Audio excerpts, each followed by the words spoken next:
kejadian tsunami. Dan kami kembali, ini adalah swadaya kami semua di sini, tenda buat bangunan, itu semua swadaya masyarakat di sini. Dan selanjutnya ya kami butuhkan perumahan itu yang bisa ditempati untuk semua masyarakat. Transportasi kita butuh armada angkutan dari kota dari Banda Aceh ke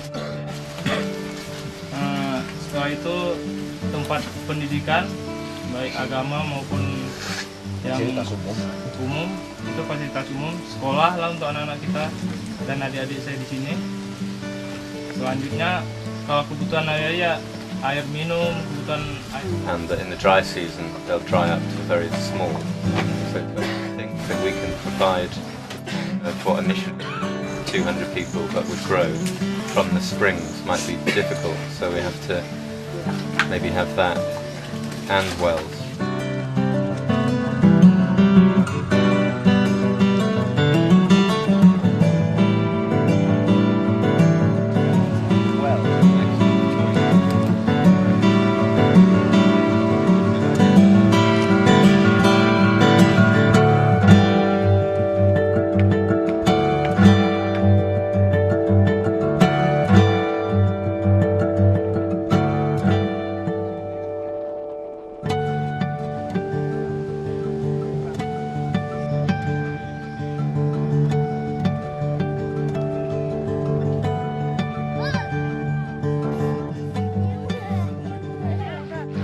Oleh biaya untuk kami jadi parang cangkuk, jauh laut untuk mancing dan semuanya untuk jalan gedenya hanya ngumpul je hubungan dari Banda Aceh gede.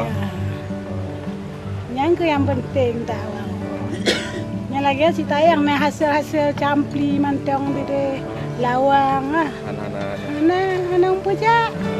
Mau tinggal di sini atau kembali? Kami kalau ingin kembali gitu, ya kami semuanya mengharap dari Kecamatan Pulau Aceh itu mengharapnya seperti semula lah gitu. Jadi Nenek Bit ini dari Desa Palu. Nenek Bit juga ingin kalau memang bisa kembali, Nenek Bit akan kembali. Asal di sananya juga harus senang hati kata Nenek Bit. The priority of the government is that how to accommodate those IDPs in either in the barracks, semi-permanent, but preferably to go back to their original places where they can start the livelihood, start working, and start having a new life with a new housing.